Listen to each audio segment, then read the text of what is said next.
रामधारी गुप्ता उच्च गति अभ्यास खंड 1 प्रतिलेखन संख्या 13-14 स्पीड 100 शब्द प्रति मिनट। Ready start. महोदय, यह भी विचार किया गया है कि जो व्यक्ति समाज में काम करता है, चाहे आविष्कार का काम करे चाहे दूसरा कोई काम करे, उसको उस काम में तब तक सफलता नहीं मिल सकती है जब तक कि समाज का सहयोग या समाज ने जो परिश्रम किया है या कुछ आविष्कार किया है उसका उपयोग उसको प्राप्त ना हो, उसका उपयोग वह ना कर सके। इसलिए जब भी कोई व्यक्ति किसी वस्तु का आविष्कार करता है तो आविष्कार करने में न केवल उसका अपना परिश्रम रहता है, लेकिन साथ ही साथ समाज ने जो काम किया होता है, चाहे विज्ञान के क्षेत्र में या प्रौद्योगिकी के क्षेत्र में या किसी अन्य क्षेत्र में, उस सब से भी वह लाभान्वित होता है। इसलिए जब हम किसी आविष्कारक के किसी आविष्कार के अधिकार की रक्षा करना चाहते हैं तो उसके साथ साथ यह भी विचार हमारे दिमाग में आता है, जिस व्यक्ति ने समाज की सहायता से आविष्कार किया है उस समाज को भी उसका फल अधिक से अधिक मिलना चाहिए। माननीय मंत्री जी ने भी कहा है कि पेटेंट लॉ इस सिद्धांत पर आधारित होना चाहिए। मैं समझता हूँ कि पेटेंट लॉ के पीछे 2 सिद्धांत निश्चित हैं।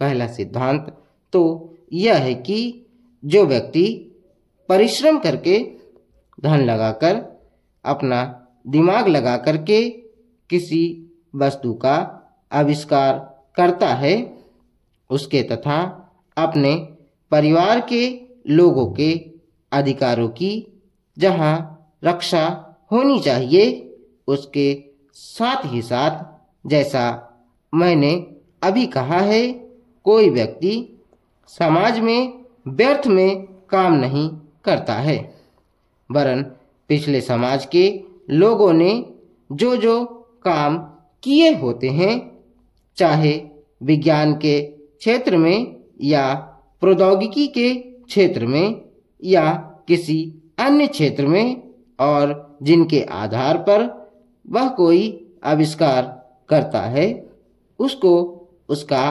प्रतिफल तो मिले, लेकिन जो परिणाम हो उसका प्रतिफल समाज को भी मिलना चाहिए।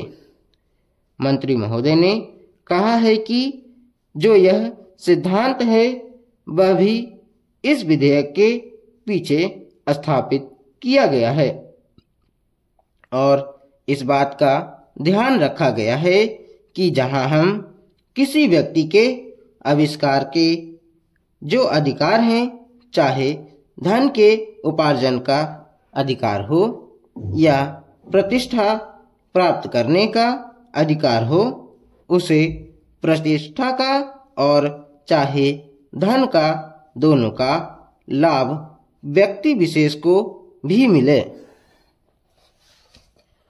महोदय, देश में जो उद्योग धंधा चल रहा है या देश की उन्नति करने का, देश में समृद्धि लाने का जो वैज्ञानिक या प्रौद्योगिकी आविष्कार हो रहा है, उसमें भी उसका उपयोग पूरा हो।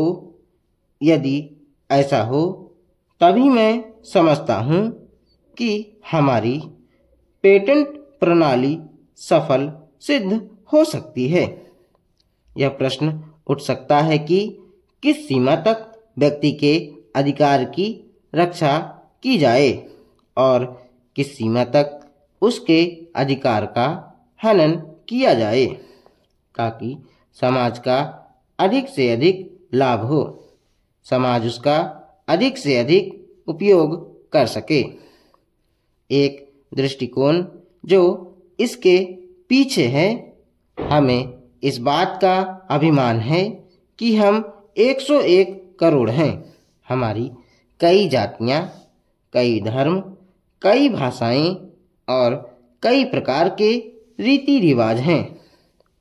इस विविधता से हमें लाभ उठाना चाहिए, किंतु आज भेदभाव का भूत हमारे सिर पर चढ़ रहा है। भारत को स्वतंत्रता मिली है, इसका अर्थ यह होना चाहिए कि गरीबों की सेवा के लिए आज तक हमें जो सुविधाएं उपलब्ध नहीं थीं, वे मिली हैं। जिस प्रकार भरत ने अयोध्या के राज्य को राम का समझकर सेवक वृत्ति से राज्य का काम संभाला था, उसी प्रकार हमें समझना चाहिए कि राज्य गरीब जनता का है और उसके नाम पर उसके संरक्षक बनकर हमें उसको चलाना है। अब गरीब को ऐसा अनुभव होना चाहिए कि हर एक उसकी सेवा में लग रहा है। सूर्य के उदय होने पर धनी गरीब सबके घरों में प्रकाश पहुंचता है। ठीक उसी प्रकार स्वराज्य का लाभ सबको एक समान मिलना चाहिए। इसका सुख धनी निर्धन सबको बराबर मिलना चाहिए। जनता को हमने वचन दिया था कि स्वराज्य मिलने पर हम आपके दुख दूर करेंगे। अब वह समय आ गया है जबकि हमें अपने उस दिए हुए वचन को सार्थक करना है। इतने बड़े देश में विचार भेद होना स्वाभाविक है। देखना यह है कि हम लोगों के विचारों में कुछ समान अंश भी हैं या नहीं। यदि हैं तो समान कार्यक्रम बनाइए। इस प्रकार कार्य करने से हमारे भेदभाव कम होते होते एक दिन मिट जाएंगे और अच्छी बातों का अपने आप उदय होने लगेगा। अगर उसी प्रकार भेद स्थापित करने का प्रयत्न किया गया तो लोग सत्ता के पीछे पड़ जाएंगे और स्वराज्य प्राप्त होने का आनंद हम लोगों को नहीं मिल सकेगा।